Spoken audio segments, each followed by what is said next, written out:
Other So welcome, children of Dash, to the Three Amigos podcast. This is the was it 15th episode, 14th? I don't really keep track. But here we are. Beautiful first day of September. Dash is approaching 400. It's a wonderful day to be a crypto lover. Have a drink with me.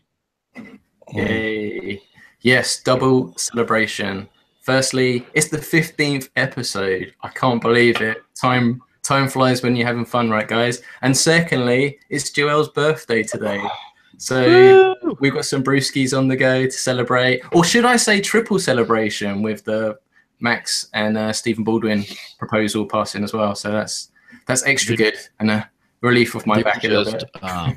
Too much to celebrate for all around. So there's the perfect excuse to just be day drinking all the time. You're like, but there's another thing we forgot to celebrate. Yeah. So another great week for Dash. And shout out to Danny as well. That Texas thing, I seen the pictures on the news. I seen the picture of the old people's home which flooded. Shout out to Danny, the crypto show. Much respect. Loving what you're doing. You're a great representative for Dash. I'm sure you're not watching this because you're probably busy helping people. But the Dash community loves what you're doing. Big respect from Dash Force. That's definitely interesting fellow. Definitely working hard. He says he'd be out. I just talked to him a few minutes ago. He says he might be out there for weeks. So he just loaded up his own RV with a bunch of stuff and just took off there. And he's just on the front lines for weeks. Like that's some kind of commitment, some kind of dedication. Raised a whole bunch of money, got that boat floating around in a boat that says dash.org on it. It's not bad. Yeah, that thing's going to be pretty bad. They said FEMA would be there for years. My mom lives there. The flood hasn't got into her house yet, but they said it's not over because they may be releasing dams and levees and stuff, and that could flood some of the houses right now that aren't flooded because they have to relieve the pressure. So she's pretty. What is the crack? Is the storm still going on, or is it just going to be flooded for weeks? Is this still ongoing? It's going to be flooded, yeah, but that's it. Like I was saying, the problem is that like my mom's neighborhood's not flooded, or it's flooded, but it's not into her house. But if they have to release some of these dams and levees to release some of that water that's there, it could flood a lot of these neighborhoods that aren't flooded right now. So it's still a mess, and it's going to be a mess for a while. It's horrible. It's pretty rough. Yeah, I was going to say, this is I'm not sure how much of a divide there is in the community, and I'll be interested to see comments on the chat on this. How do you feel about Dash Treasury funds going towards charity or crisis disaster events, like this, where money's put aside? Because, I noticed Brian Taylor in the Dash Nation Slack was saying the other day, and also in their Ryan Evans open letter about the whole marketing thing, about sort of giveaways and all this sort of thing, they were kind of leaning more towards using it for businesses that kind of promote Dash's services. So let's just keep it simple.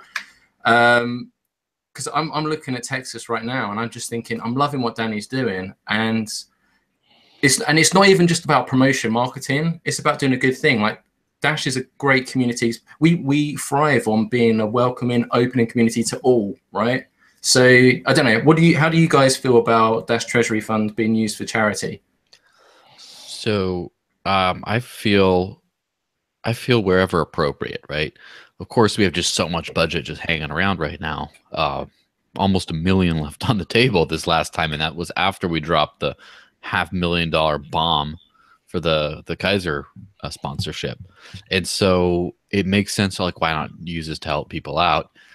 The thing we have to be careful of is it is for the benefit and growth of the Dash network. It's not just money for whatever.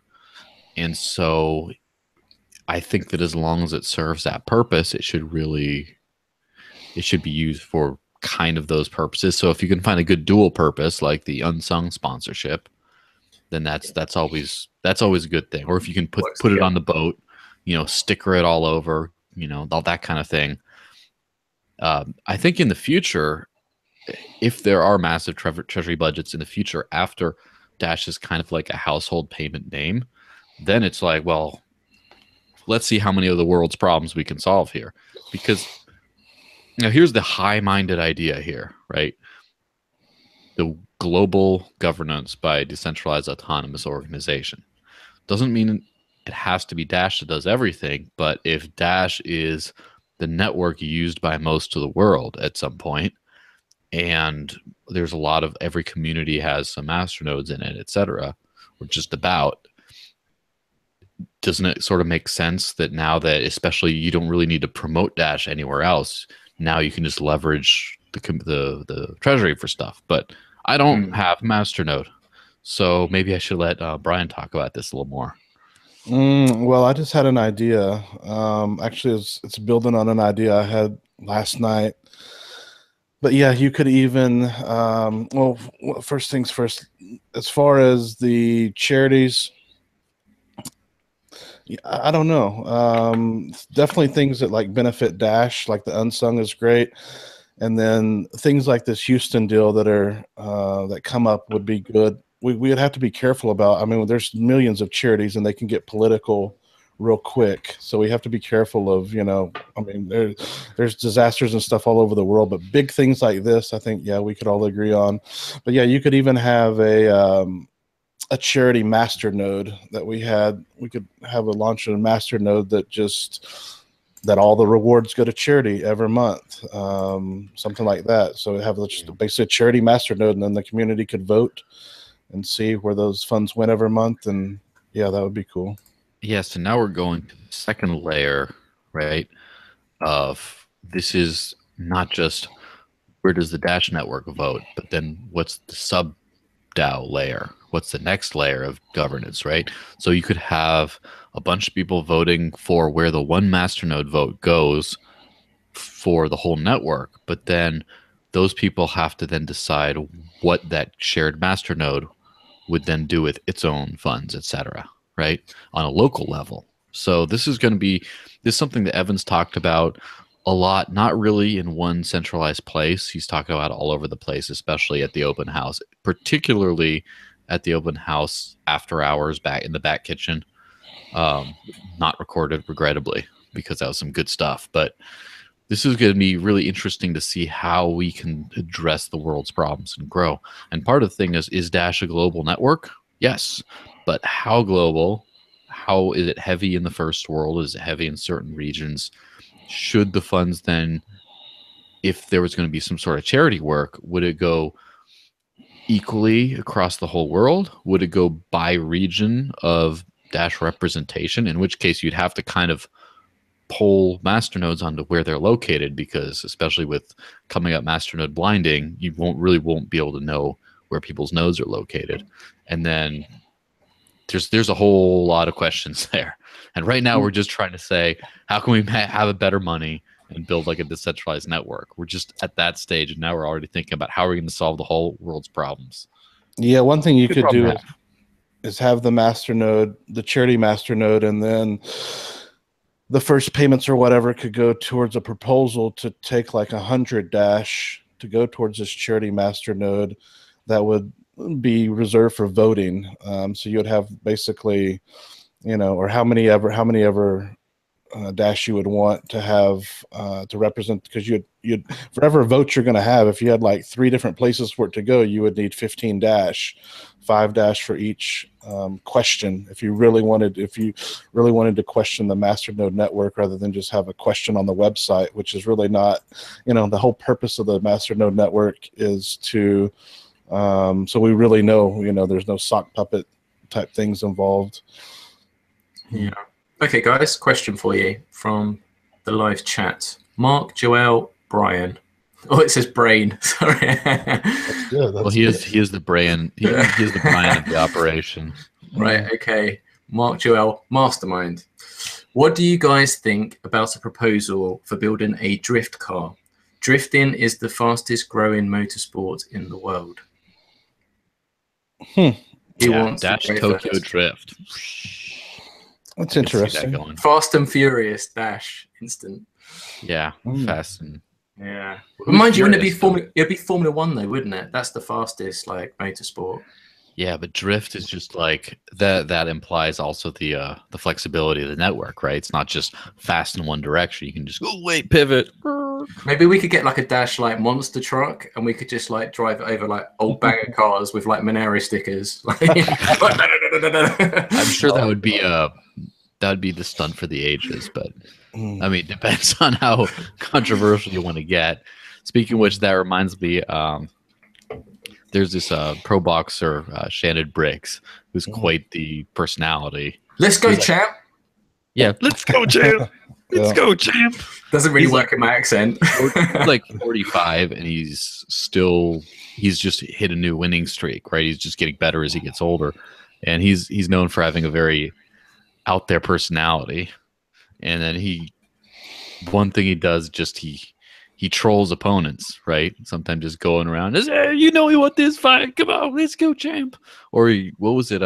His Klitschko was the good one. Yeah, it's Klitschko. He was following him around, and he found where he's like paddleboarding, where he does the paddleboard vacation, just drove by him and made a big wave and knocked him off the paddleboard just to try to get the fight with them. Yeah, did you see the one where he rolled up to him? So he was eating in a restaurant. He found he was eating. It's a really nice restaurant. And he walks into the restaurant, and he's got his Let's Go Champ hat on. And he goes, sits down at his table, and then he just starts eating his food in front of him. It's just like, what the hell is this guy doing? Anything to provoke a response. Yes, does that remind you of anyone? Well, the funny thing is, what I like about that particular approach is it's definite hardcore trolling, but it's done with such a fun-loving, happy attitude that, I mean, sure, you might get upset, but it doesn't make you look like too bad of a person. So I'm all for that. I mean, I would totally, do happy, fun. I don't worry about that, because we've got Brian, and if you've not seen in the background of Brian, he's got what I like to call the Monero-ator, like the Terminator, but it's just for Moneros. So next time Brian says something, like now, you might see it. Something. Yeah, he's definitely ready for the zombie apocalypse when gold and fiat and all that plunges to zero and everyone's just on crypto. Give me your Dash. Give me your Dash. People are just like, the zombies are at the door like, Masternode. Masternode. Gold and silver has gone up, gold and silver has gone up a little bit here just recently. Yeah. I'm sure that'll be all Peter Schiff's talking about for a while. Yeah, you can thank North Korea for that. It's just whenever there's uncertainty, the dollar dips, and commodities always rise. Peter Schiff, I saw him on Joe Rogan, and it was great up until he did the last 30 or 45 minutes he did the Bitcoin stuff, and all of his stuff is just so easy to disprove and stuff. And one of the things that he says is, Bitcoin went from 1,000 down to 250 or something like that. That can't be currency, blah, blah, blah. Dude, silver was at $50 and it went down to 14. So his argument makes absolutely no sense. And all of his other arguments are so easily Bitcoin is so bad in his eyes. Why does his business accept Bitcoin? Yeah, he actually talked about that. He said, well, I accept Bitcoin, but I don't really. I let people, because he'd use BitPay and it gets converted to dollars. So he says, well, it's not like they're paying with Bitcoin. They're selling their Bitcoin to buy the gold, and it's kind of weird circular reasoning. And Joe Rogan called him on that hard. And he's just a hater. I'm sorry. There's no way around it. Using Bitcoin to pay for his service online, but the gold that he wants to sell, people can't use that gold to buy services online like his own. Well, he's talking about that gold card, but then the gold card, he was using the same logic of the Bitcoin about how they just change it to fiat. So none of it made any sense. I don't know what his malfunction. I guess remember, don't take financial advice from Peter Schiff, at least not when it comes to Bitcoin. He's been bragging about selling all of his Bitcoin and not keeping any of it since it was like a couple of $100.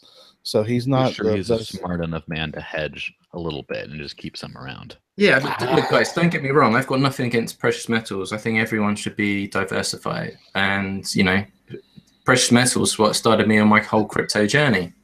So yeah, look, Peter Schiff's he's looking after his own interests, and actually, he has the YouTube channel. Is it the Schiff Report? Was it podcast or something? I've not watched it for a while, but he normally has good sense. And when he does go on these American shows where they talk about Federal Reserve monthly minutes and that sort of stuff. He normally does talk a great deal of sense. However, when you're in the alternative currency space and you're put against another alternative currency, you're going to defend what your interest lays within your own business, right? So you're not going to shoot yourself in the foot. So I'm not really surprised at what he's saying, and it doesn't even affect me. It doesn't really bother me. It's out of his control. So I would say 90% of his arguments are easily debunked, just like I debunked the one about, if what happens, he said, because crypto can't be, or Bitcoin can't be a currency because it went from 1,000 to 250 or whatever. I mean, silver did too. I mean, if somebody was just there to debunk all of it, I'd love to see Joe have him and Andreas on there and duke it out, because yeah, all of his stuff is easily debunked. Somebody debunked it there whenever he was on the Kaiser's show. Somebody wrote a forum post on dash.org debunking it, and I kind of weighed in some of the same arguments that I just made. And yeah, all of his stuff is easily debunked. Yeah, it's sad because he was right about a lot of stuff, but yeah, somebody needs to do a Peter Schiff was wrong video crypto edition and point out, yeah, he's been telling you to literally bragging that he's not keeping any of his Bitcoin since it was hundreds of dollars. So that's, yeah, he's out of touch.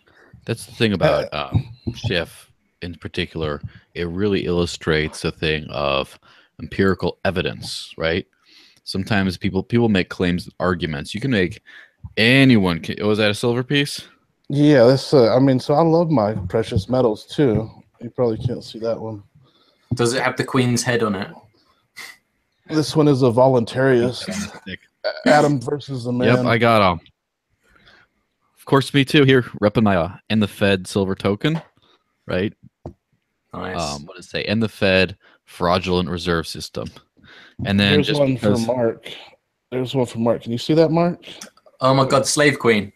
That's your slave queen. God save the queen. Your slave queen. Yes. Oh my God, and then Her Royal Highness, Her Majesty, Queen Elizabeth. So just because I have to give the shout out, CryptoMind does a lot of cool paraphernalia and stuff for crypto stuff, and so I got this copper round here, just because why not? It looks cool. They have gold-plated ones too, but they don't have full gold ones. So let me see the back of that. What's the back? I've got one, but mine's a silver. Got like a circuit board thingy. This is a gold one. I mean, gold. I think I've got that. Yeah, I think I've got that. It's a pure silver one though. Yeah, I'll have to bring it out. Yeah, but yeah, precious metals are great. They're inconvenient to spend with. And before I ever got into Bitcoin, and then Dash, right? I was into precious metals, and I wanted to get Peter Schiff's gold card because I wanted to have like a reserve in something real. And just before I got like the paperwork together for that was 2013. I got into Bitcoin and went to the moon, and I'm like, wait, you mean I don't have to go through all this annoying stuff to use real money? Oh, cool. So, I mean, that's like it. That's the thing about like technology, like, oh, horse riding is the only way to go. It's like, horse riding is pretty good. It changed the world, and it's still kind of cool as a hobby. I mean, I rode horses growing up, Western style. My girlfriend used to ride English style, right? Horses are great. They're fun. But it's not like, oh, I'm just going to commute with my horse. It's like, although I do know some people who live around here who do that, but it's not like a practical thing. You're not going to argue, oh, the horse buggy. Come on. It just doesn't work. Oh, Dash Aero Sports in the house. Yeah, I was about to say, Scott's in We've got some great people in the chat. We've got Scott, Dash Aero Sports. Yeah. For all you know, we might have some like terrible people there too. No, we got everyone I've seen seems pretty cool so far. Got Blake from the Dash Bus Tour. How's it going? Not spoken to you in a while. Hope everything's going well. We've got DJ Crypto, fresh. Sorry about that. Shout out to DJ Crypto.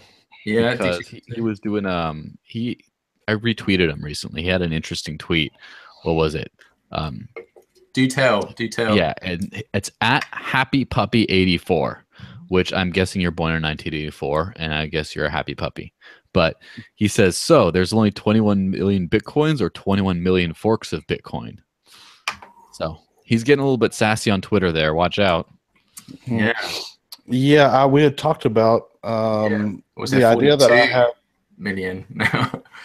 Yeah, we had talked about that idea that I'd had about the Three Amigos after party. So yeah, everybody who's here this week, next week, I think we've all agreed that we're going to try to have like an after party show to where everybody will give a link to everybody can join in, and yeah, we'll get a little after party going after the Three Yes, Amigos. it might be a little bit of chaos, of pandemonium. It We'll will try be. it out, and if it's Yeah. too pandemonium, we might find another thing of we might do like a lottery section of like the first 10 people who guess a thing get to come in, and then it's like you got in 5-minute slots before you're booted out, and then so I don't know. We'll figure something out. It'll be fun. It'll always be fun. We know. Yeah, get your cams ready for next week. Yes. So markets have been pretty crazy. Bitcoin's up. Everything's up. Dash is up. Doing great. The interesting thing, I do feel a little bit of uneasiness about something. It's like a very good uneasiness, but according to dashvotetracker.com, the total available budget is $2.562 million, and only 66.22% of that was spent. That's a lot of money around, and it's a lot available, and it's almost like, you're doing these small time local fights, and you're living on welfare, and before you know it, you're fighting the greatest boxer of all time. Like for it's one of those times where you just, oh crap, I'm just in the big leagues now, and I almost don't know what to do with it, right? They're just Dash has grown so big, has so much potential, and it's just there now. And I think that the Dash community is kind of, maybe I'm speaking for people other than myself, but I have the feeling that the Dash community is at this point where it's almost like trying to figure out how to grow into how big we already are or can be. Yeah, it's like we've become this great global finance mechanism that people will still find out. And it'll be interesting to see from the exposure of the Max and Stephen, the Great American Pilgrimage, to what kind of impact that has, because that may bring all kinds of outsiders to the party. And of course, people worry, and rightfully so, Masternode's worried that it might be a free-for-all. However, the beauty of the system is people actually have to learn how the system works first before they can participate. It's not just the 5-dash fee. You have to learn how it kind of works. So that I see that as a beautiful thing. And it kind of goes back to the charity thing. If there was one big charity proposal, more and more would come. But, Dashcore doesn't decide this stuff. Dashforce doesn't decide this stuff. It's the Masternode network. The Masternodes decide where those funds should go. And let me actually do a caveat to that. The Masternode network doesn't even decide that. The Masternode network decides between available options. Yeah. So anyone who's listening to this, anyone who's not listening to this, you guys decide. The world decides. Where does Dash go from here? You get to just make a proposal, and then the masternodes will pick the best ones, maybe.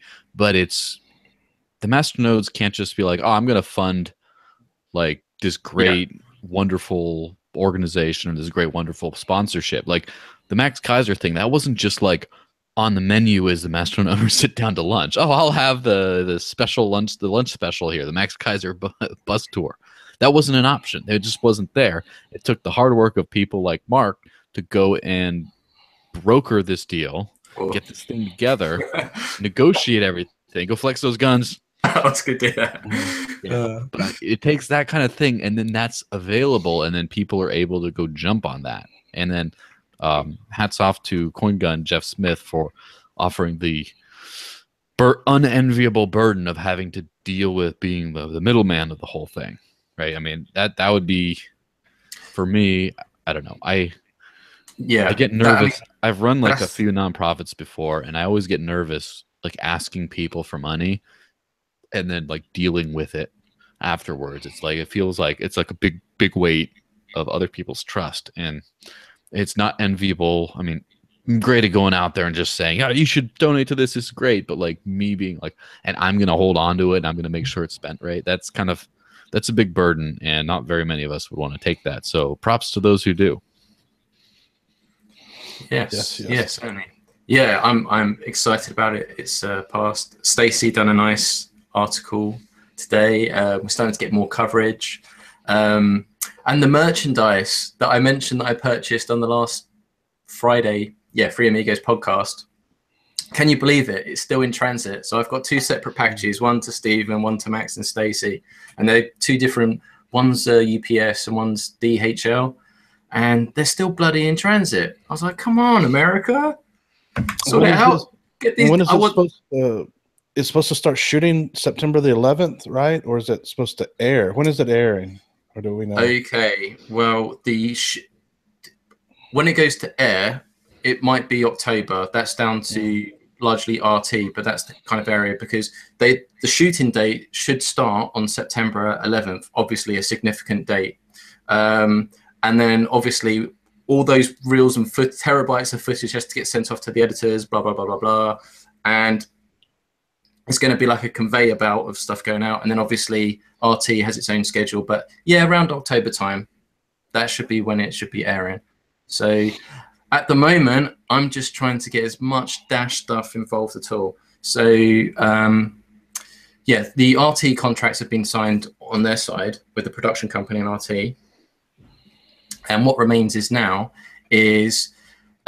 Jeff has set up a Green Candle company, and they'll be handling the money aspect side of it. So there's going to be some legal paperwork from their entertainment lawyer, who they have on payroll. They do lots of this stuff. So for them, it's just a drop of a hat. So our kind of terms and demands are being written up, and they're going to send that over to us. And then Jeff's having his own entertainment lawyers in Canada have a look at that. So the money side and the legal side, I'm leaving to Jeff. For me, I get to do the cool thing of doing the promo, try and get as much press as possible, the fun stuff, the Dash Bus wrap, talk to people like Scott from Dash Aerosport, see how we can possibly integrate them, looking for as many initiatives within Dash or past previous proposals that we might be able to get into the show. And I'm just trying to make sure we can get that in the legal paperwork and we can make that happen. So, and of course, liaising with Core as well, because we would like those appearances as well. So yeah, it's exciting stuff. So for me, I just like the fun stuff, right? The media and the PR side, like the making the stuff happen. That's what I enjoy. And Jeff is dealing with the money side. And this would never have happened without Jeff. So basically, I got to the stage of having the pre-proposal and everything agreed. So did the pre-proposal on the forums with 24 hours before it went live due to the short time left in the voting cycle. And yeah, big thanks to Jeff, because I wanted to do my due diligence. Because can you imagine if anyone came with that magnitude asking for that colossal amount of money and they just got it willy-nilly, no checks or anything. So at least now, by us doing it, we have some form of control. So, and we're going to try and release the money in installments of 100K. And I understand, like, there's a lot of people who say, why can't they just get paid in Dash? Don't you think I want that? But in the real world, do you pay your taxes with Dash or dollars? These are production companies. They've got to pay their crew. They've got to pay VAT, tax, all this stuff, right? So that's why they need dollars. It's how they got to hire buses. They got to do all sorts of stuff. Very soon. Very soon, they'll be able to do it all in Dash. Just saying. Mark my words. There's a fellow on the Dash Nation Slack called Ultrader who makes price predictions all the time, followed by an all caps. Mark my words. So I tease him about that now. Just say everything. Mark my words. Can we talk about the Charlie card and the 10X thing? I know Scott's probably got an update on the 10X, and maybe we'll get a story on that. But what's the Charlie card? What's the story on that? Well, I think I've probably got the last update, and it's not great, guys. Now, normally I respect people's confidentiality, right? Because I talk to a lot of people and try and line things up behind the scenes. But today you're going to be a jerk. But just kidding. Charlie behind schedule. It's behind schedule. He said it was like the third week. So I mean, as he said in the video interview that we did on Dash Force, you can watch the video after this, although the date kind of has changed. But he did say, for those that are unfamiliar, that in the last week of August, it would be launching. The last correspondence I had with Charlie was over the weekend, and I tried to give him a gentle nudge and friendly reminder. And I did get a reply, and he just basically said that he'll have an update. And he said the offices are opening up on Monday, but everything seems to be on schedule. So a very short update. And since then, I've kind of prompted him again. I've also kind of been nagging him about the $1 physical store fee as well. With everything that's happened with Shake Pay, which I believe we should talk about as well, because that's a big issue, and that's going to affect other cards as well, other debit cards within, I think, within the European Union. That's a big issue. So yeah, it's really prime time to bring this available to the market. And I also suggested, I know this is just common sense, and I hope everyone would agree with me on this, is saying, look, even if you are running slightly behind, I do think it would be a really great idea on the dashpaycard.com website, even if you just had a coming soon landing page, because the URL is, you know, still not working. So although he said in the interview that everything is working on the back end and ready to go, he's just waiting for the green light. I think that's just something that it's easily done, even if it's just like an image, you know, something is better than nothing, right? We're going to have to send our enforcer, Scott, to do a flyby of Charlie's apartment or something. He'd better get it together. Yeah, well, I mean, he's had a very active few weeks. Obviously, we knew he was getting married and all that sort of stuff. But when I check his Twitter, which I'm doing right this second, I see him at, you know, Bitcoin SegWit parties and all that sort of stuff. And he was just in Cointelegraph saying Bitcoin's going to 100,000, which is great. Or he said it's cheap until it gets 100,000. It's cheap. But yeah, we're gonna have to, like I said, we're gonna send Scott his way if he doesn't. Okay. Well, it looks like 4 hours ago he retweeted a tweet from his partner, and it looks like he's getting married in 14 days. So it looks like I've got the marriage date wrong. So yes, he's getting married in 2 weeks, so he probably has got a lot on his plate. However, he did commit in the video interview and said the last week of August, which has now passed. So don't worry, guys. I'll keep emailing him and chasing him up, because keep in mind that he said the system's going to be automated when as soon as it's up and running. It's going to be like kind of like Armchair. He doesn't have to worry about it. Pays is doing all the back end stuff. So really, for him, he was just waiting to get the green light from MasterCard, etc. So that may still be the case. Maybe it's delayed enough things. Either way, if that is the case, yeah, you just say that update. Sorry, guys, for the delay. It's nothing to do on our side. We're still waiting for the green light, and then we'll be good to go. That's what I'm saying. A coming soon page or something like that, it stops all the questions, and it just, I don't know. It just seems common sense to me, right? But you know, maybe it's just me. Maybe, I don't know. Yeah, we need updates. That'll be nice. What was the update on the 10X? Did Scott tease that? Say we're waiting on? Did he say what it was? The updates, or we're waiting on a news story or something? Or oh, okay. So you mean Scott traveling to Singapore to 10X? Yeah. Okay. I don't. What was the conclusion of that? Yeah. I think it was just a friendly visit. I think the purpose hasn't been yet revealed, right? So, actually, Scott's just commented in the live chat: 10X and Dash co-branded debit card. Oh yeah, with Dash Aerosport images on the card, with a cheeky winky face. So wow, Scott, that sounds fantastic, and I love your commitment to Dash. Sees a problem, what does he do? Jump on a plane, knocks on the door with his Dash gear on as well.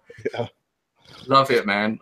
I love that guy so much, and he's got some other updates coming up soon, which I'm really excited to hear about as well. So yeah, we need to get an interview with him. I want to hear all the details. Yeah, Scott, once again, another great ambassador for Dash. This is such a great thing. This is why we have the best community. We've got the best things. So Scott, I don't think you was around earlier in the chat, but someone mentioned about drifting for Dash. I mean, there was a back in the day, we've mentioned this before, Doge or Doggy Coin or whatever you want to call it, had like a NASCAR thing. Bitcoin actually did a sponsorship of a race car. If you just Google Bitcoin race car, they sponsored one. I think that was to do with Roger Ver, but I think that was just like a one-off type event. So Doge did the Jamaican bobsled. Okay, there's Joel. Hi guys. So Who's guest? This is Ian. Who's this? Ian works for the Who's core this cheeky team. fella? Hi there. How's it going? Yeah, pretty good. Pretty Ian good. in the building. Yes. Excellent. So we got another Brit in the house. Yes. That's right. I'm gonna have to put my proper Scottish accent on now. Oh yeah. I'm not special anymore. No, Nice don't worry. You're still pretty special. Thank you. That's what Brian keeps telling me. Yeah. So, Ian, what have you been working on? You got any juicy gossip for us? Oh, juicy gossip. I think there is probably just like a long running gossip mill. Yeah. But it's a good team, and there's a lot of things going on right now. Where with the new roadmap and all, there's a lot of stuff. Yes. That's So Chuck just says in the live chat, ask him about 12.2. Do you know anything about that? Have you been brushed up on it? And 12.13 as well. Now he's I saying. think I come in at what, like 12.6. Yeah, it's a little bit down the way. So you're working on the Dash drive, correct? That's right. Yes. Cool. And what's that going to be for the people that don't know? Because it's on the roadmap. Right. But what is the purpose of the Dash drive? Well, we're going to be storing some of the data that evolution needs for in order to compete with PayPal and so on. Mm-hmm. We're going to make Dash really easy to use, and I think that's going to make a huge difference. And so Yes. Dash Drive is sort of a little piece of that. We store, we're basically just storing data on disk. I'm sorry, yeah, it's that boring. Wow. Yes. How do you find working in the core team? Are you completely free? Is it quite restrictive, or can you just do your own thing? Is it how have you found working for the Dash core team? Has it been enjoyable? Actually, it's so really far? good. I've done remote work before. I actually used to work remotely for Pratt and Whitney for a short while, or for my department where I was working. For a year I was working remotely, and I have to say that it's better. It's better now. A lot of the tools and the collaborative stuff that we can work together with, Google Docs and so on. And make it easy. Google Hangouts. I'm beginning to sound like a Google fanboy, but Yes, of course. But in Now- reality, oh, sorry, go And ahead. now what Chuck just said right now, he said he's underselling it. The tech is cool as shit. So from my understanding of it's Dash really Drive cool. is it's based on IPFS, right? That's right. Yeah, And so it's like a distributed file sharing system. that's right. So you could have a easy distributed way of storing all kinds of things, including potentially the entire blockchain. Is that correct? Well, in this case, we're storing small amounts of data that are associated with user information and vendor information, and connecting users with vendors, so that you can send Dash directly to a name, for example. And Dash Drive stores that data and those state transitions in a very sort of P2P way. And I think IPFS really is amongst one of the technologies that are going to mark the future of the internet. Yes. So Ian is living proof that Ryan Taylor, CEO of the core team, he reads my emails, because back when they put out a thing of we're hiring a bunch of C++ people, I just said, hey, Ian, can you do C++? He's like, I guess.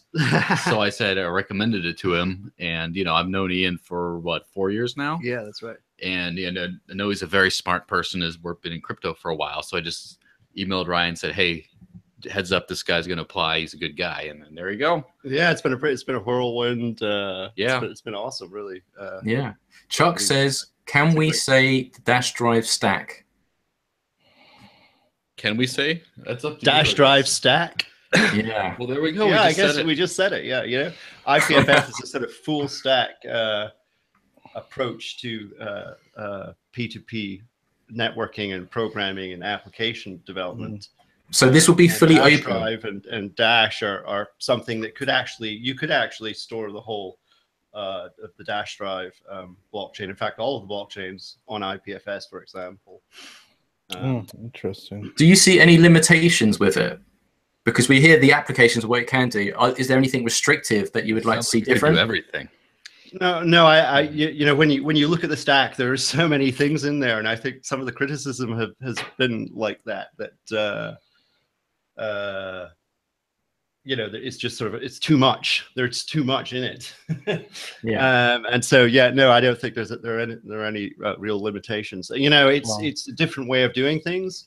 You have to sort of approach development from a slightly different, you know, perspective, like working in Dash or any one of these currencies. You know, it's a P2P environment, and you're dealing with all sorts of different vectors of attack and so on that you have to take care about. So for those that are less tech savvy, is this kind of like the Napster of blockchain file sharing? Or BitTorrent, or choose your choose your thing. Well, you know, Napster was kind of centralized in its own way, and so no, it's more like it's more like BitTorrent and Git and a few of those other technologies married together in a really, really cool way. Wow, Chuck's talking a whole lot. Have you talked to Chuck before? Yeah, I've sat in on meetings with Chuck, and I've read the stuff that he's posted on the Slack and so on. I'm sure you'd recognize him from his deep radio voice. Oh yeah, definitely. Yeah, he should work for Dash Force. I was going to say Dark Force there. I was like, whoa, wait a minute. We've had him on the podcast before, and I guess he has an open invitation to be on today, but apparently he wants to snipe from the sidelines and let you have the hot seat. Oh, this is interesting. He says, so think about SIA coin, because there's a question in the comment that says, how does it compare to storage coins like SIA? I'm actually vested in some of these. I actually have some of these coins. Traitor! I don't know. Sorry. You know, interestingly, Filecoin is a good looking one that I'm interested in. Yeah. So how long have you been in crypto right now? I actually started looking into crypto. I heard about Bitcoin back in 2009, 2010. I think it came out in 2009. And I was interested in open source and cryptographic technologies then. But I'm more actually interested in artificial intelligence. I would say more interested. Don't tell Mark Zuckerberg. Back then, I was actually writing some there's Chuck pilot that I was doing. So check this guy out. Oh, hey, I could hear a little bit. Maybe crank it up a bit. Excellent. Yeah, that is cool. That is one headset. Funky headset. That is awesome. That's very futuristic. I feel like I should be doing the robot dance when I talk to you. Yeah, you should be playing for Daft Punk or something.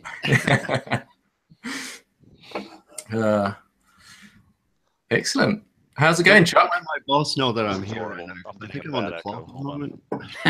Well, you're always on the clock, aren't you? Chuck's volume's a little low. Sorry, is that better? Yeah, that's right. That's better. There we go. You just Get the project your voice. Yeah. I saw I didn't mean to crash the party. I saw in the Dash Nation Slack earlier, people were comparing cryptocurrencies to what drinks they would be, what beverages, and I can't believe not the fun kind either. Yeah, and I can't believe no one suggested Dash as like the Duff beer. Duncan's. Oh, nice. Yeah. Yeah. But this is awesome. Coffee time. So Chuck, have you got any juicy gossip? Spill the beans. What's going on? Yes, you were talking about Copay and all that kind of stuff, right? Yeah, well, so Mark, I wanted to tell you that you have encouraged me to just like lay out the cards, because the whole Shrem thing, right, got me feeling guilty. Lay out the cards. I see what you did there. So yeah, I wanted to update the community on Copay, what's going on there, because there has been a slight delay on that one. But we're making progress. Basically, what we're doing right now is we're implementing the instant send integration with the back end, and we hope to have some alpha testing going over the course of the next month. And it looks like probably late September, early October, we'll have a Copay wallet release. I've been playing around with it quite a bit. We're trying to get the onboarding really solid and enable instant send. So that's what we're working on right now. And I just want to update the community that, Wow. hey, we have a new wallet coming. It should be pretty solid. It'll be Android, iOS, and then probably a fast follow with desktop Windows and Linux versions. So that's where we're at. So for newcomers to Dash, what can you just summarize what Copay is just in like 1 or 2 sentences, just simply, so they've got something to look forward to? Yeah. So Copay is a very well established code base created by an organization by the name of BitPay. BitPay is pretty big in the Bitcoin space. The code is that we're using is basically augmented to enable the Dash network using the Copay code base, both the front end and the back end. So we've been spending the past few months. The proposal passed, I think it was May or June, to implement the Copay wallet with Dash, and that's what we've been working on. It's been pretty much my main focus, with Evolution kind of filling in the gaps for the past several months, and we should have that release coming in early October. So yeah, So BitPay is it fair to say Copay is the first multi-sig wallet for Dash? I think that's the case. I don't know if I'm competing with Quantum Explorer and his iOS implementation. I don't think that he implemented multi-sig with that, if I'm correct. From what I've heard, no. But again, I'm not going to step on anyone's wonderful innovations, etc. But yeah, that's one thing that it was one of those things that I came from Bitcoin, as most of us probably did, right? Because there wasn't a Dash until just a few years ago, or there wasn't even a Dash until, I don't know, when was the rebranding, whatever that was. But late multi-sig is something that's, it's sort of on the surface, a limited use kind of technology. Again, before I trigger anyone, right? It just seems like, I already have a wallet. Why do we need like a multi-sig wallet? Who cares? It's a limited application. But clearly you can do a lot of really cool stuff with it. So for example, what happens if you want to have a proposal that's managed by a group of people? It's not just like one person who's running the show. What happens if you just say, the funds are going to a multi-sig wallet that the 3 or the 5 of us or however many people involved control, and then therefore for like an escrow service or something, you don't have to worry that much? Is that like that's like a valid application? I'm sure that would completely change the way proposals are done, because you don't just need to trust the end party, or you don't just need to trust the escrow service, right? Right.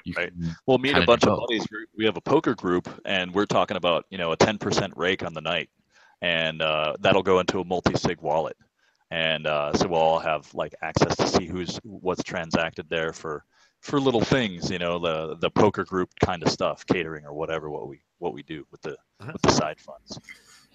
I have a question for Chuck, and hopefully you can answer it for me. Don't look so nervous. It's an easy question.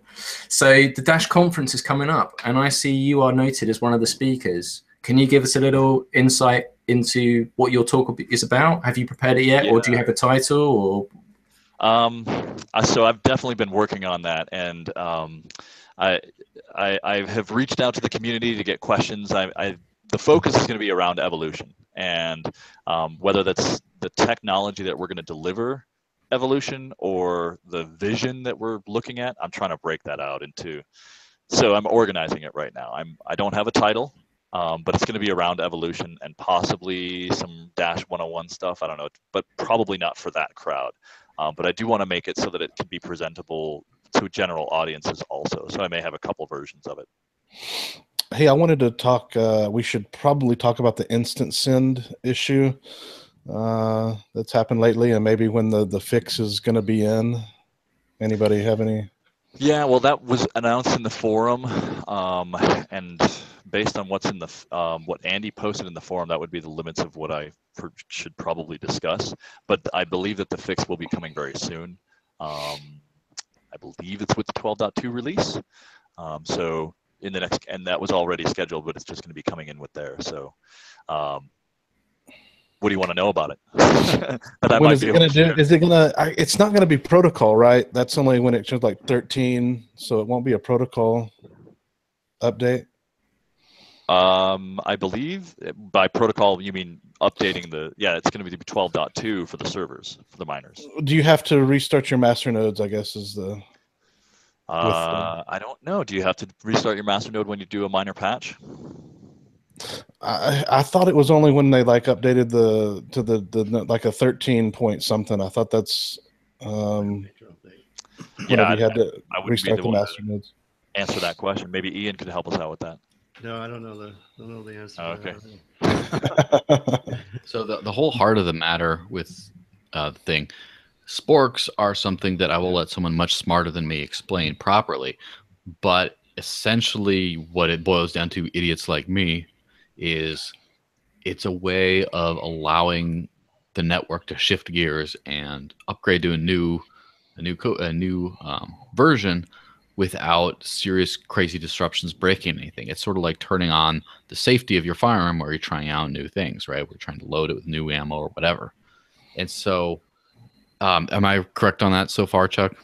I think, I mean, that would agree with my understanding. Yes. Yeah, Evan was the actual creator of this as well, because the reason why the spork was created was because before, if you did say like a hard fork, you kind of cause a bit of chaos because everyone then has to upgrade and there's always a transition period.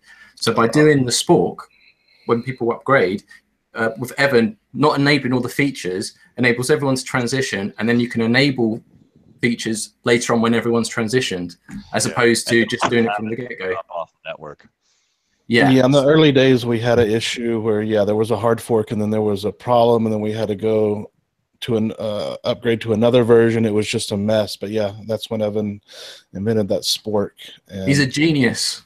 And people complain about it being centralized, but it will be decentralized soon enough, where the masternode owners will vote on it. First, I'd like to mention how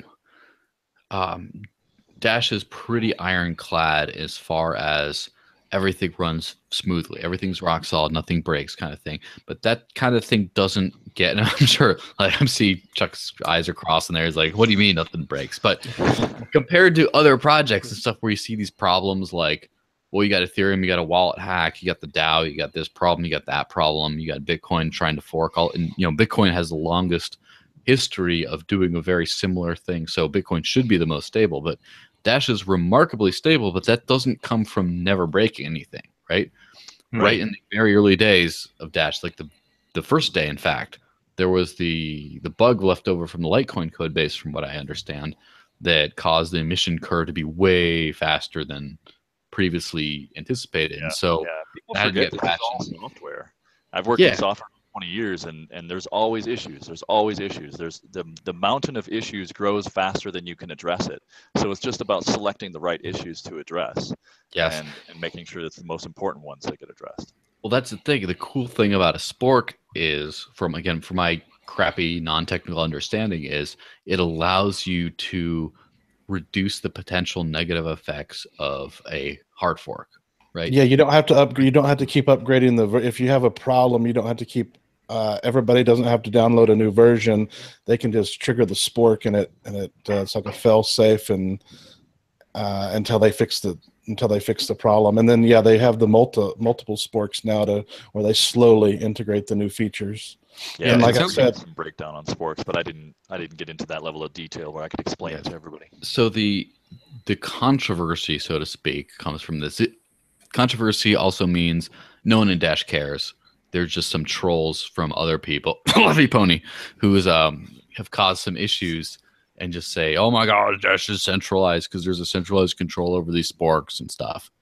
And at the present time, it seems like there is one or few individuals who can just sort of turn them on and off. However, one thing should be definitely noted. The development team of Dash right now, Dash Core, is entrusted by the community to run the Dash network, do the coding parts of it. And there's that definite fail-safe there of any time the community does not feel like the core team represents their interests, they can defund them and fund a different team. Just completely fire the old team, get a new one, and then, well, who cares about the sporks and stuff if someone else writes the code, right? When I tell people about working for Dash, that's one of the first things that I generally communicate is any month, the masternode owners can vote down the core team salaries and none of us get paid. And that would be a very clear message. And everyone, all 5 of us in this conversation right now, are susceptible to the same thing. There's always that like little bit of nerve wracking of like refreshing Dash Central every few minutes, seeing the votes come in. Are we going to get paid this month? Or are we going to have to figure something else out? Well, that's what keeps it on its edge. That's why there's been so few spats between the community and the Dash development team, is because they tend to be eye to eye because we're on the same team. And if not, well, problems happen. And so that's the thing about how there's several different organizations moving around, right? There was just a $500,000 dropped for this Max Kaiser bus tour promotion. And that was not really organized by the core team. It was not really organized by Dash Force either. It was just its own thing that can happen. And it really, if it has the Masternode support, no one else has any say in the matter, right? That's true decentralization. You can just drop a massive sponsorship without any of the powers that be's consent, because the powers that be really are the masternodes, the investors, the people that run Dash, also known as the community. And that's like true decentralization. You can't really fight that. Yeah, Right. eventually the sporks will be decentralized to where the masternodes will be able to trigger it. However, I don't know how it will work if there is an issue and we have to trigger it again and pull the spork. I don't know how we would vote if it's a monthly thing. Maybe Evan's I'm sure he's got some brilliant idea about how to, we can vote more often than just once a month, and he's probably got it already figured out. Yeah, I have an idea that's stuff. There is some tech. I don't know if we can talk about the master blocks dips. That's one of the next one that's coming, right? Whatever you want to talk about, baby. Go for it. I don't know, Ian. How do you feel about talking about master blocks? Can you back me up with any of this? Yeah, you know how to make a man moist. No, not those dips. No, Okay. I'm conscious. So, yeah, I mean, I hope I don't get spanked for this, but basically what it boils down to is we're looking for the quorums and the transactions that will need to be conducted. We're going to do these sub quorums, or these subsets of the masternode network that will be these quorums who will make decisions collectively, as I currently understand it. Right. And who is made up in those quorums is going to be somehow randomly calculated on a regular basis, and I don't know the timing of that regular basis, but that list will be basically published in part of a new kind of block that will be released on the network called the master block. Yeah, that's right. Interesting. And so that would be an opportunity where you have already kind of protected quorums, and those quorums will quorum communication as well, or something like that. Yeah, and you can have quorum to quorum communications, and you can carry like transactions across the timeline of when those quorums are changed, so they can go over time, and you can have transactions that span multiple quorums and things like that. So there's going to be a lot of opportunities there for some sub kind of broken out management that allows a lot of scaling, a lot more transactions to be occurring or carried across time, or involving more people, or those kinds of things. Wow. I've got a question for Chuck. I've got a lot of people asking me about the Dash conference in London, so it's another question on that, unfortunately. But somewhere it mentioned about demonstrations and stuff. So people traveling abroad to this conference, will there be any demonstration or visuals on evolution or prototypes? I did specifically talk about that with Andy, CTO here at Dash, and I don't know if I'll have anything prepared by then, but probably at a future conference. I would love to get into some demos. The UI, the front end team, we're working on trying to get a site together that where we can have a little bit more feedback with the community, developer blog, that kind of stuff, and publishing of the evolution artifacts that we're working on, style guides, libraries, those kinds of things. So we're moving in that direction where we can have more of a two-way conversation with the developer community, and I definitely want to get into demos with that. We're trying to write some reference code that will be copy and pastable by the developers of the world who want to implement Dash for their various organizations. So that's the direction I'm kind of aiming. Well, maybe Dash Force can help that. I mean, with the blessing of Core, maybe we could get CoinGun and a headlock to set up a server and then even if it's to put up a test sub just for the community to visit, have a play with, I think that would be just great. us getting the stuff out there at this point, getting it collected in a way that's consumable, and we probably won't be there until we have at least a solid prototype talking to the back end. Yes, exactly. Because the one thing I really hope doesn't happen is that the community grows impatient and they're constantly asking questions. And I think what we've all learned from all our roles and responsibilities is communication is key.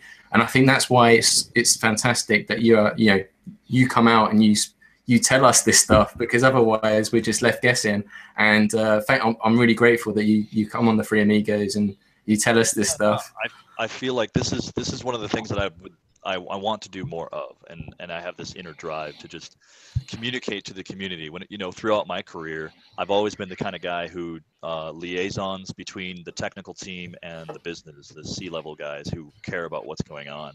And in this case, the people who are that role is the masternode network and the general community space. So I feel like that's the right place to be doing that kind of thing. I mean, I keep Andy and Ryan up to date pretty regularly, but that information, they're not interested in, well, I can't say they're not interested, but they're too busy to be this kind of, communicating with the public. So part of that is kind of what I'm doing here at Dash, is a lot of project management, product ownership, and communications is, I think, part of that. Yeah. Awesome. So Ian, let's get Ian back in the mix. Is that cool? Yeah. So Ian, how much pressure do you feel? Do you feel like there's a huge weight on your shoulders to deliver Dash Drive? Yes, all the time. Don't you let us down, right? It's sort of interesting there. There's because of the way Dash is structured, there's a bunch of, we have a bunch of excellent developers there working on this stuff. But it's because it's P2P, you basically have to talk about everything, and you have to do a lot of research and figure out all the different vectors of attack and so on. And so, yes, there's a lot of pressure, but it's drawn out over a fairly long period. It's in other developments I've been in, it's more like just get the code out the door, get it working, get the code out the door, and they're not so worried if there are going to be null pointer errors here or there every now and then, and you can sit there and research it. But with this sort of thing, you can't really do that. And so the pressures, right at the beginning, you were talking about the major and the minor numbers. And so, the pressure is going to be on the major numbers in terms of the upgrade. And so, it feels like a lot of pressure. Yeah. I mean, Chuck, you spoke about this before. As a developer, there's so much trial and error. It's almost like you don't want to promise too much, because there's the idea, but then you've got to go on the journey of discovery to actually make it work. So that's true. That's true with all aggressive roadmap. It is an aggressive roadmap, and that's the thing. I think one of the major differences working here at Dash compared to the rest of my career is that if this is a DAO, then here at Dash, they really focus on the A in the DAO. If you do not operate with a good A, meaning autonomous in the decentralized part of the organization, if you are not able to operate autonomously, if Ian weren't able to basically whip himself into doing the research, if we didn't continue on with that, it just wasn't function. Anybody who can't operate autonomously doesn't really seem to last within the organization. Yeah, right. That's what I love so much about the way this whole thing is structured, including Dashforce. Dashforce is extremely autonomous. It came from the idea of, man, Dash is getting beat up all over the internet by trolls. They're just spreading all kinds of lies and mistruths, and there's just nothing we can do. And then a scrappy group of people, some of whom were kind of a little bit trollish themselves, started this idea of, we're going to create the Dash Force and counter troll. And then that idea fell apart quickly. And then the genius of Brian was to bring it back up and say, well, no, this is a legitimate service, even though, the toxic members might not have a place here. Let's counter message. And then it was that whole, well, whose job is it to do this? I'll do it. And then it gets done. And then, well, there's no good news service. Oh, we'll do Dash Force News. Fine. We'll just make a thing. We'll be autonomous. Well, there's no good merchant listing. Oh, Discover Dash. We'll do that. Oh, well, YouTube stuff, like Amanda's kind of phasing out. Oh, well, we'll do videos. We'll do interviews. We'll do shows and stuff like that. Then just thing after thing after thing is autonomously done. No one asked for permission to do these things. We just started doing these things. And then the masternodes showered us with their approval in the form of votes. And that's just kind of where we are now. It's just, it's one of those things that's both, it reminds me, it is what true freedom is like. And I don't want to be like too, Well, and if I could jump in philosophical here, like that's what I was saying with Ian is he's saying that there's a lot of laps we have to do in terms of self-education, and that's what made me think of the autonomous thing, because you might think from an outside like that kind of slows us down because you don't have a project manager who's basically whipping everybody into shape to do specific tasks that they may or may not know the depth of. It is a bit of a trade-off because now each developer may have to know more and maybe a little bit slower ramping up, but they're more effective when they're doing their work because they're able to make very conscientious decisions down the line when they may not have anybody to lean on who's telling them what to do. Well, that's a big exactly question. I've got a big question for Chuck. Oh my goodness. Now, I don't know if I should be happy or very, very worried. I saw you do a tweet about 2 weeks ago saying that you was looking for 2 more staff to join your team, UI, UX.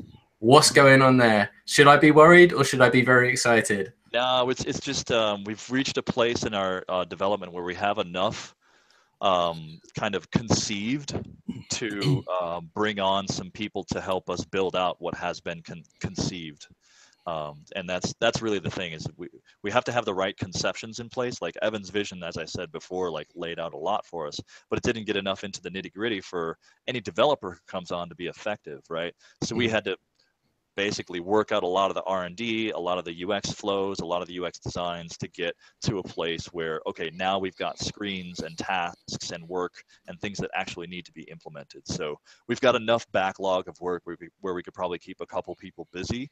And then as they start filling, eating up that work, we're going to bring on designers and basically build out a longer runway of work in front of us. How's the search going? Have you found any good prospects yet, or is it still the search ongoing? Yeah, I think we're kind of formal. There's a lot of structural team kind of things going on in terms of like who's owning what, how the on-ramping process is going, that kind of stuff. Because you got a new HR director within Core, right? So you have to go through the motion, right? Right, exactly. So we gotta make sure that it's well publicized and everybody gets an equal opportunity, that it's out there enough. I've got friends who I've talked to that want to work for Dash, and all I can say is like, look, I'll put your resume in and we'll go through the flow, because it's not me who's going to make that decision, right? It's going to be our team. So yeah, that's where it's at. So we're working through the motions, and it's happening as well as I think any organization could be doing it. What do you think of Ryan's healthcare thing? Because essentially we're all contractors, right? So yeah, do you think that's something that should be mandatory, or do you think that's getting too corporate? Or I don't know. Like yeah, healthcare. If you're a full-time employee of an organization, and it's debatable whether or not you are. If you're working contract full-time, you're expected to be. Like, there's all kinds of weird stuff around it, but here in America, it's expected generally that your employer is going to help you out with healthcare. And if you're full-time employed at a place, like, that's kind of the deal. And that's one of the perks of working outside of the retail industry, or certain industries that don't offer that at certain levels, right? So I don't know, like I'm on the fence about it. Yeah, it's a hard thing, because without going into too much detail, like, I have situations in my life where I definitely care about healthcare, but it's not like Western medicine is something that I try to avoid. I don't like taking Tylenol, those kinds of things. I'm very careful about what I put in my body personally, and that's just you're big on research, so that doesn't surprise me, right? you think through everything. So yeah. Right, guys, I'm hogging the question time. So do we want to go to live chat, or do any of you have any questions? We probably want to wrap here fairly soon. We're not too bad on time. But I did notice that Bitcoin is on quite a tear. It was on, I think it's like 4,900 on GDAX. I think when you ever get close to BRN, big round numbers, it plays in people's minds. Like if you're playing in the financial game where there's a lot of high frequency trading, they don't take in BRN's numbers because they're just trading down to minute decimal places. But I think where you've actually got big trading on this, it's psychological. So you see that $5,000 mark, and then everyone just sees that level, and they say, "All right, that's the next thing to go to," right? And I think fives and zeros. That's when I set my trades. It's always like right above the 5, below the 5, above the 0, below the 0. That's where I mark myself. Yeah, I think everybody agrees we're in a bubble. The question is only how big will this bubble go? Will it go to 10,000 before it pops? Will it go to 15,000 before it pops? So the thing about the bubble, from my estimation, is on the one hand, yes, we're definitely in some sort of a bubble because you see a lot of really trash projects make it to the 1 billion mark, right? There's a lot of just vaporware that makes it really high. So clearly that's kind of a bubble. At the same time, I don't think cryptocurrency is in a bubble. I think cryptocurrency as a technology, as a field, as an approach to solving human problems is very much in its infancy. So that's going to be interesting because at some point this bubble, which literally this does actually exist, is going to pop, but it's not going to take down cryptocurrency. It's going to take down the weaker ones. It's going to take down the ones that don't have anything viable, and it will probably hurt stuff like Dash in the short term. But in the long term, the viable projects will still rise to the top. And I think that cryptocurrency as under $1 trillion, right, it's still really in its beginning because this is going to be everything by 10 years from now. The whole world will be run by whatever we call crypto right now. Dash. Yeah, I think so. I'm backing the horse that I believe in the most. I always advocate it's going to be a collection. I say pasta sauce. There's a TED talk from Malcolm Gladwell, author of Outliers and Blink, and he talks about. You read Tipping Point? Blink, yes, that's right. Yeah, I read the Tipping Point. And I think he's got this TED talk, if you look it up, about this guy Horowitz, who's a great marketer, and pasta sauce, and how Prego back in the 80s contracted him to and then the end result was they went from basically having one kind of pasta sauce and seeking after the best pasta sauce to having the multi-flavored, and that's where the multi-flavors of pasta sauces came in: the chunky, the runny, the spicy, the sweet, all that kind of stuff, mushroom, garlic, all that kind of stuff. So what's the crypto metaphor here? Which crypto is chunky, which is runny, which is garlic? And that's the thing.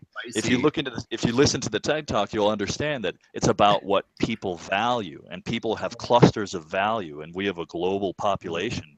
We'll cluster around what we value about, in this case, money, right?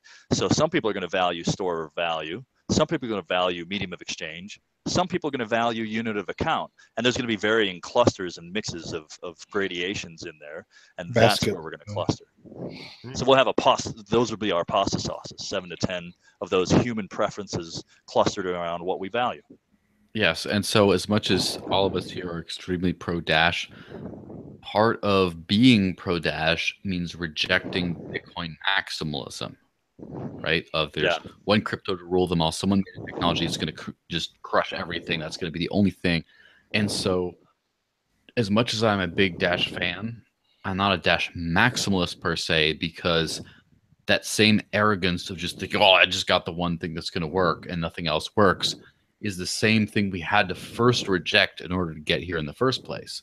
Right. So I believe, as far as like the global payment system and possibly more, I really think Dash is going to be #1 by far.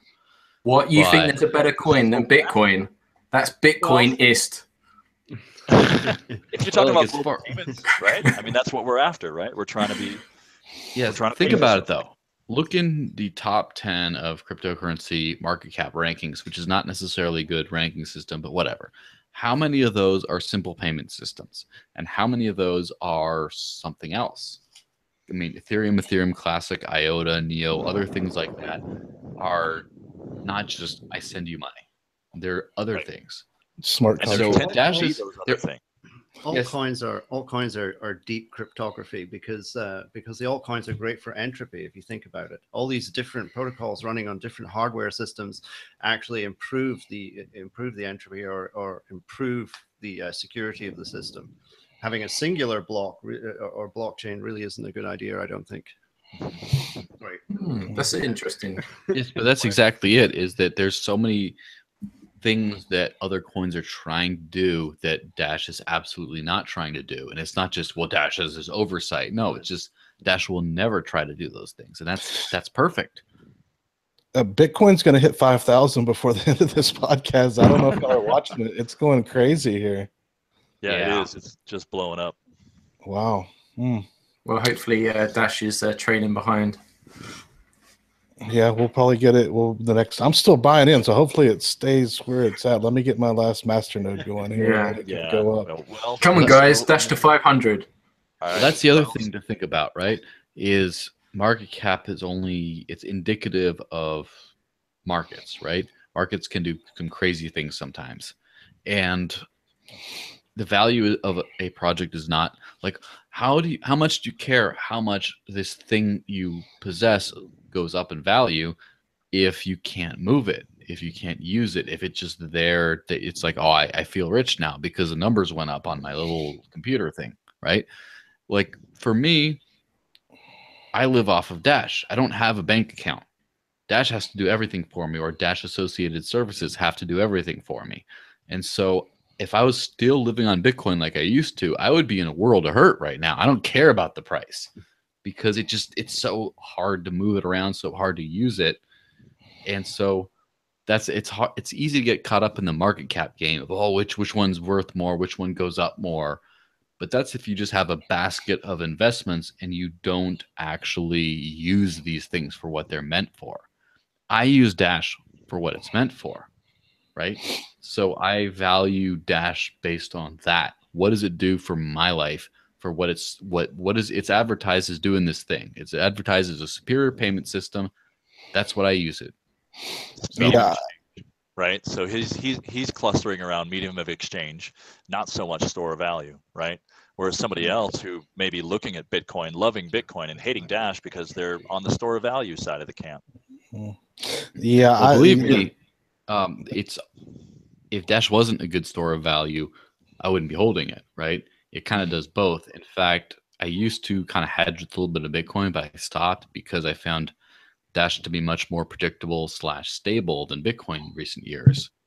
And and there's some arguments that you have to have at least 2 of those properties to be successful. I'm trying to test that out. Yeah, the fees are just outrageous. I've got Bitcoin sitting on Coinbase right now. I was fixing to send it and shapeshift into some Dash or send it to Kraken and buy some Dash.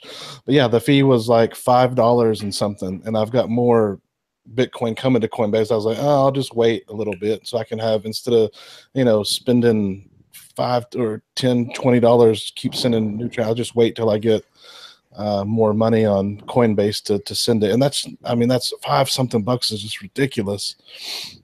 Yeah. I find it interesting seeing how new people in cryptocurrency react, what their opinions are, because a lot of people in my circle, I've been belly aching about Bitcoin and stuff since like 2012, 13. But one thing that I found interesting is bringing cryptocurrency to new audiences.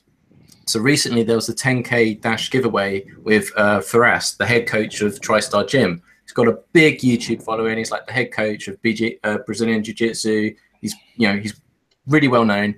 And so he started this video series where 2 fighters are competing on episodes on YouTube, and the winner receives cryptocurrency.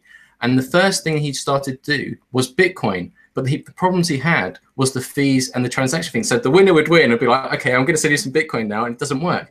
Now, what I found really interesting was when I spoke to Faraz over Google Hangouts, he openly admitted, saying, like, I'm not big on technology, but when I use this Dash Apple app, it just works. It's easy. It's like the ease of use. I just get it. I can send it. And he was shown on his video to people that are in the MMA fighting world, reaching new audiences, and they just get it. Now, they don't have to know how everything works in the background, but they can just see the merits in the actual use of the application and sending the money to and fro without a middleman. And for me, that was kind of changing, saying, hey, this is like a game-changing moment. Things could really progress here quite well. What are your guys' thoughts on that? Because you must have people in your circles that are not really in the cryptocurrency world.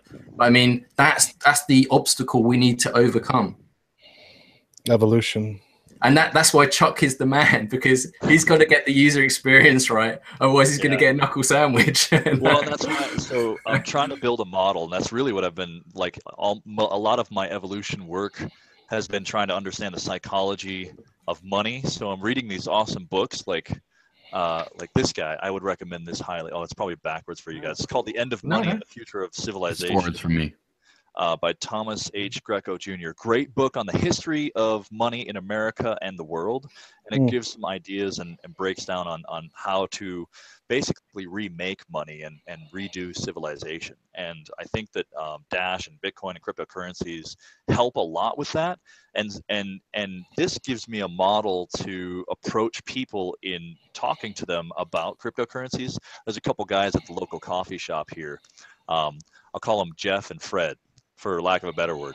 One's a retiree, one's a full-time rancher, both probably over 60-ish, right? And I've been talking to them about cryptocurrency for months now. And Jeff, let's say, is very interested. Like he's ready to buy, right? He wants to get in on some Dash or Bitcoin, and Fred, on the other hand, he's still a little bit reluctant. He's got a lot of money, like he's got a lot of money sitting around as a big time rancher around these parts, but he's not ready. So to I already dispute that story because my parents are cattle ranchers and they don't have a lot of money. Yeah, no, but whatever. Carry on. So long story short, they don't care so much about the medium of exchange part of it. You know what I'm saying? Like if you break down the properties of money into medium of exchange, store of value, and unit of account, first off, unit of account, I don't think anybody's going to care about until people start pricing things in Dash, right? And that's a couple decades off at least, I think. I don't know. I could be overestimating. I tend to be conservative in my timelines. But when it comes to the store of value, they're all about the store of value. They're like, I just want it to be secure and safe. And if it grows, great. But they may not be as concerned about the liquidity. They may not be as concerned about being able to pay their bills and so on and so forth. And understanding and like that aspect, so the Dash is supposed to be the crypto that your grandma can use, right? So I'm trying to look at it from grandma's perspective and what is she caring about? And this has to be super easy if she's going to get into it at all. I had a personal experience trying to get my in-laws to buy some Dash, and they tried to sign up with Kraken and basically gave up because the process was so overly painful with all the KYC, AML stuff and the delays and the round trips and the laps. They just gave up. They threw up their hands. And this was back when Dash was in the $100 range. And I was like, look, you got to get into this. And it went up to 140, up to 170, up to $200, and they're doing these laps with Kraken the whole time. And my father-in-law is freaking out, going, why can't we get in? We can't buy any Dash. We got to hook it up with our bank account. And he's just freaking out, right? And they finally just threw up their hands. They still don't have any Dash, and I'm really disappointed about it. I miss Circle. Circle was such a great service. You use your debit card. It was instant. You could also cash right back out into it. They had good prices. I don't know what happened to those. I don't know why they quit doing that. It was such a great service, way better than Coinbase. Kraken is a nightmare to try to Charlie Shrem. You'd be able to buy Dash and sell Dash on his thing when it is available. So much the better. So we'll see how that goes. But well, that's exactly it. Like the store of value thing is, to my mind, a lot of what people really value as well. I mean, it's not just you. It's it seems pretty universal. And like I grew up in the early 90s in Mexico during the peso crisis, and that was, I remember when it was 10,000 pesos to the dollar, they cut off the zeros now, and then it was just 10 pesos to the dollar. And like people were very worried about their money not holding value.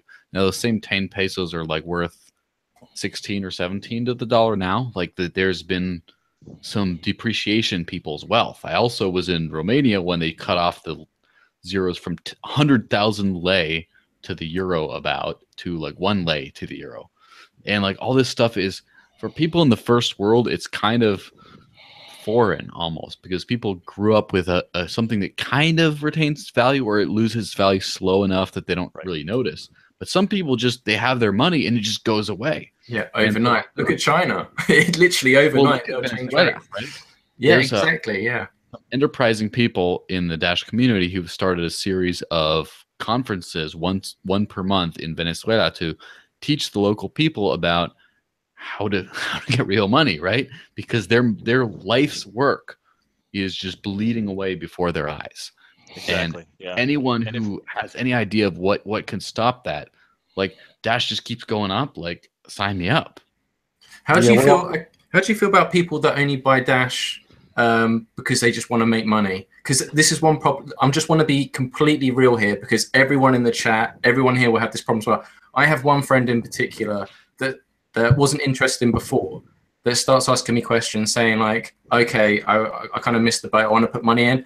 And it makes me feel uncomfortable because he just looks at it purely as an investment. And I'm like, well, I'm not a financial advisor and I don't want to give you bad advice. I would say you need to understand what you're getting into, right? You wouldn't place a bet on a horse if you didn't know anything about the horse, the rider, the history, or anything else, because that's just blind gambling. Understand the solution. I believe in Dash because I see the projects and developments coming in the future. I'm not in it for the short term. I'm in it for the long term ride. I feel really uncomfortable when I approach people about Dash and they look at it from that perspective, like clearly, like I just want to make money. I don't care what it is. I just want to make money. The flip side of that, of course, is that anybody that buys currency is taking it out of the supply, so they're improving the price. Yeah, Max Kaiser would love you. But I tell my friends, you know, if I care about the person, I'm going to tell them, look, if you're not interested in doing any research, then only put money in that you would take to the casino. Like if you're just going to throw it in and you're not going to like understand what this is about and you're not going to believe in the thing, then you're not going to be able to ride the dips. You're not going to make it through the dips. You won't be interested in buying the dips because you're going to be afraid because it's not going up. So if you don't really have the understanding and you don't really have the faith, then just throw money at it like you'd throw it at the casino. And if you don't gamble, then you probably shouldn't be interested, you know, getting into it in that way. Now, if you're actually going to learn about it, if you're going to dig into it and understand what this is about, and you're going to like maybe understand enough about our current economy to compare it with what this economy offers, then you're going to be in the right place to put the kind of money in where you can measure your own value and faith into the thing. That's why I'm all in, right? I try to be out of the dollar as much as possible, but only to pay bills, to pay rent, right? But that's because I understand. Yeah, same here. Question for each of you then, right? You're out and about, you're walking about, you meet someone, you get talking to each other and you're like, yeah, what are you about? And then you start saying, well, I'm in Dash. They're like, what's that? And you start explaining it to them. And they're like, oh, that sounds interesting. What do you tell them? So that I would like to know more information. What do you say? Do you just say go to dash.org? Or what do you do? What is your approach? Who's that to? Me or Ian? To everyone. It's a free-for-all. Whoever wants to jump in. No one's getting fired. Or should I pick on anyone? I'm not gonna. I'll put it out there to see. I'll get your feedback because I've been curious about this, right? So what I do, so that's what I do. This is my model now. The first thing that I'm trying to do is figure out what are they interested in, and I break it down into the properties of money. Okay, are they interested in medium of exchange like Joel? Are they interested in store value like Jeff, the old guy at the coffee shop, or are they interested in unit business? Right. So, are they? Right? Are they going to price their stuff in Dash? Are they interested in the money markets? Do they come from finance? Then they might be interested in unit of account. Or is it something else? Like I met a lawyer who was into Ethereum, who had no idea what Bitcoin was, but got into Ethereum because they were interested in the contracts aspect. And there's a lot of contract stuff happening around the Denver area with cryptocurrency now. So all the lawyers are getting up and up into Ethereum and all this digital contract type stuff. So that's very interesting aspect. So I might have a different conversation with those three different people based on what they're interested in our properties of money, right? And then I'm going to tell them what Dash is from that perspective. Dash is a store of value for these reasons, and this is why it might be better than the federal dollars or maybe even silver or gold at this time. Silver and gold, most people who invest in it know that it's kind of a manipulated market. So that's a decent part if you're going with the store of value angle. The medium of exchange, well, I talk about the POS systems that we have under development, and I talk about the cannabis industry that's the kinds of activities that we have going on. And then the unit of account aspect, like most people I haven't had too many of those conversations, but I just think that's such long term that I tend to pull back into medium of exchange and store of value kinds of conversations. So you just don't, So in terms of resources, you'd rather sit down and have a conversation. It's not a case of just saying, look, go to these resources, whether it's dash.org, dash forums, or YouTube channel, whatever. I might point them, like if they're total newbies, like I'll say there's a video at dash.org that'll get you started. If they're interested, if they've heard of Bitcoin, one of the things I might say is, well, Bitcoin had babies, 50 of them. Here's a website that shows you that list. And the whole market has blown up in value even this year alone. But Bitcoin's about 8 years old, and Dash is about 3 years old now. So I would ask just naturally. I would ask Brian, and I'm hoping Brian would just say anyone that's interested in Dash, he's just going to tell them to go to dashforcenews.com. Is that right, Brian? Yeah, it's, I've had these conversations. They're you never know where to start. They're always very long conversations, at least trying to explain all the ins and it's very complicated stuff. The average person, it's hard for them to get it. I've gone on for hours explaining stuff, and there's still hours worth of more stuff you could. And I warn people, like, I can talk the short version or the long version. Yeah, it depends. Brian, are you taking your gun with you to those conversations as well? No. Yeah, what's the cat in the background there? One thing I did want to say is that we talked about the Venezuela meetups or presentations or whatever, and I was thinking, because I've been working on these larger meetups. There's that one in Germany.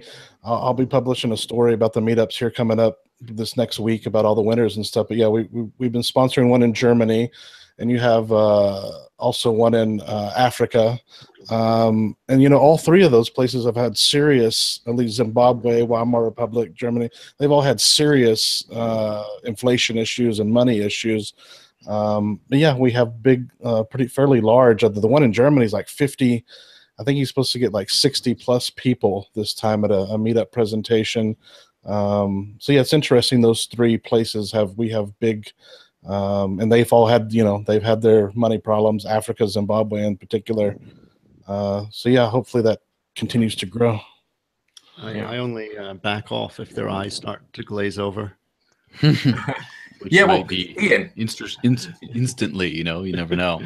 So Ian, in your circle of friends, family, etc., when you tell them you're doing all this blockchain stuff, do they just think you're just a madman just doing your own crazy thing, or are they genuinely interested, or they just like, that's just Ian, he's just one of those people?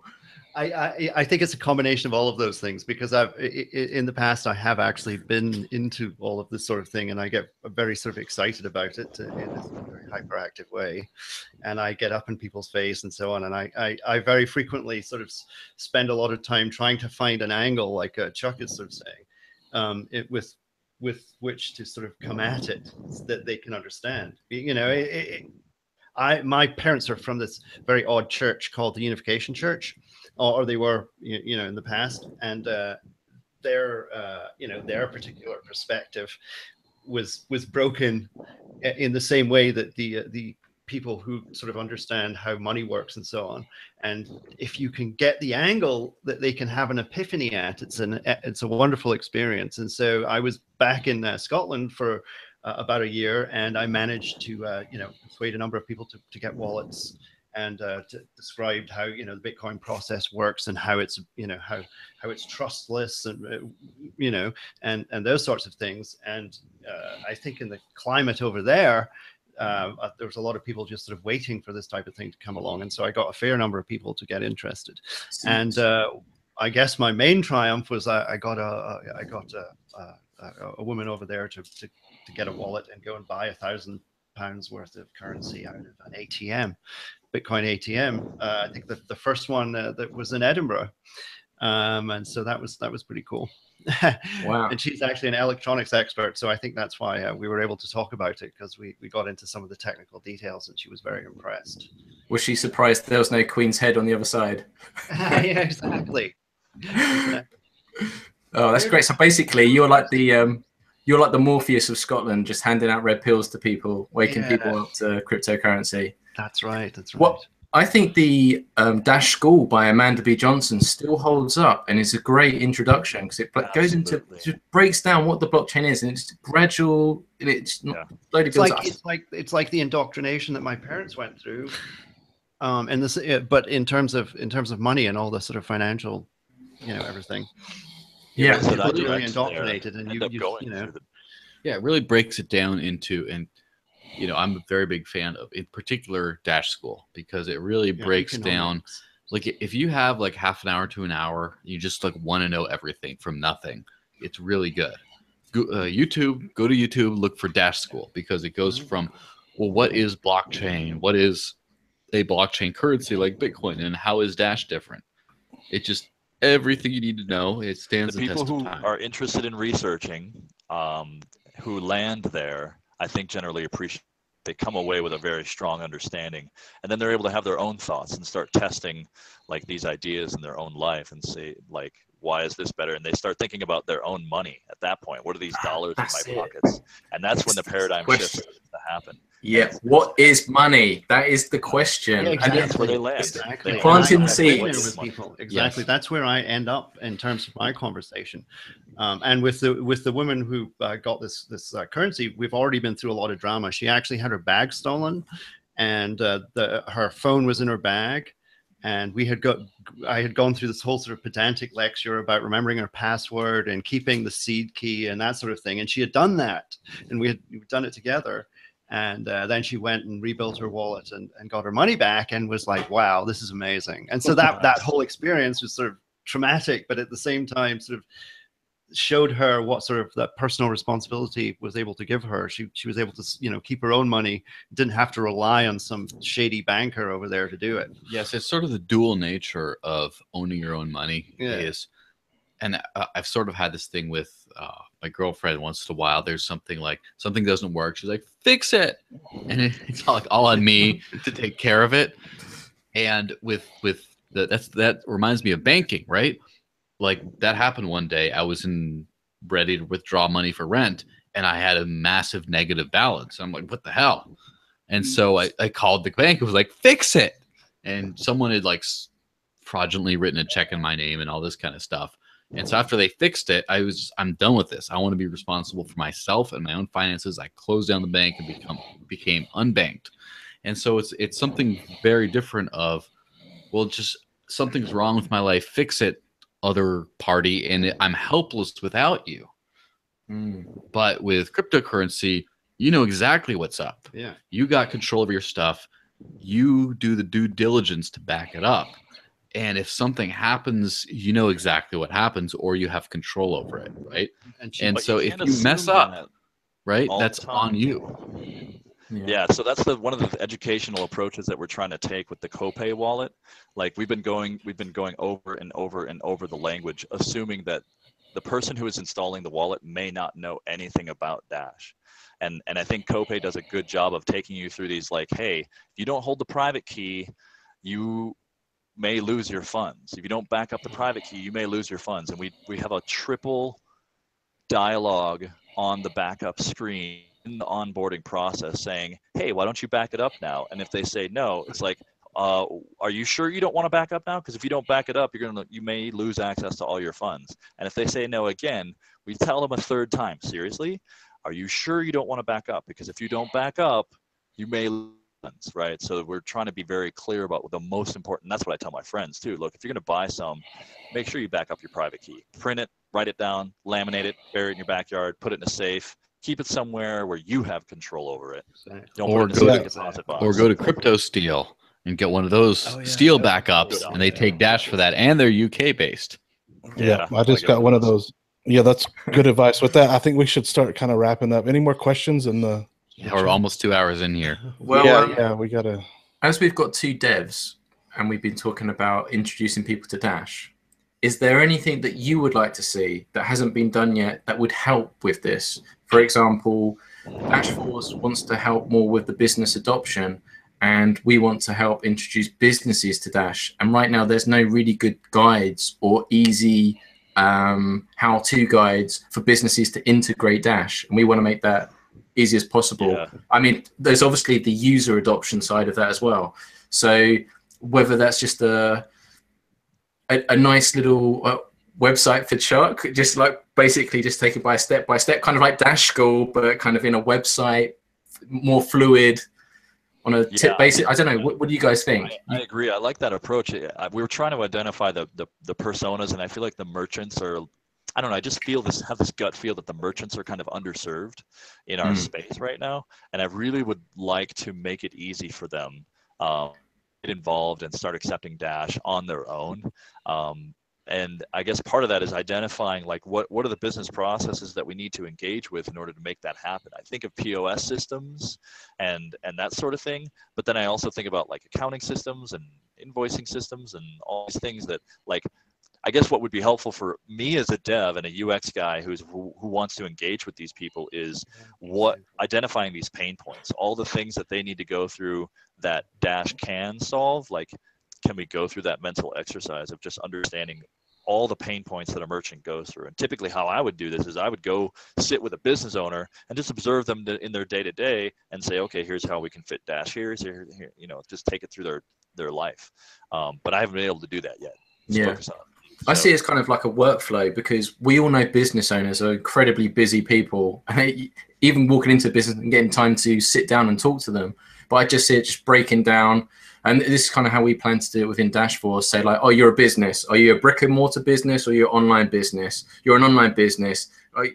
Do you run a WordPress website? Here's the WooCommerce plugins. Are you Shopify? Here's plugins for this. You're a brick and mortar business. Here are your options of POSs. Blah, blah, blah, blah, blah. Do you need to do this? Right. Do you need to do that? Are you a small to medium business? Are you a medium business? Are you a large business? Break it down, and then how-to videos. Here's how you integrate it. Make it as simple and straightforward as possible, nice and easy. And that's the golden ticket, and that's what we need to do. And I don't see any other cryptocurrency doing it. Also, shout out to discoverdash.com. 300 businesses. The website's only been active over 3 months, over 300 already. So big shout out to Joel and Albert as well for reaching out and getting businesses listed. And hopefully, Albert's been a total rock star. He's he used to work for Wall of Coins and did the ugly task of support, which is always rough for a peer-to-peer trading platform. And he's been helping add a lot of businesses. And your number is inaccurate, Mark. It's 316 and growing. Yeah, just saying. Where's the Litecoin directory? Show it to me. That's the thing, like, because a lot of these business directories of other cryptocurrencies are just not functional anymore. You go to a lot of those businesses, and typically they're very small merchants, and they don't even accept those currencies anymore. Sorry, those alternative currencies anymore. So, yeah, like for me, I feel like Dash has now moved on to a next phase. I don't know about you guys, but I just felt like there's a change now, and now it's just like, guys, now stuff's getting real, evolution's in the works, and we need to start looking at businesses and make things easy for them.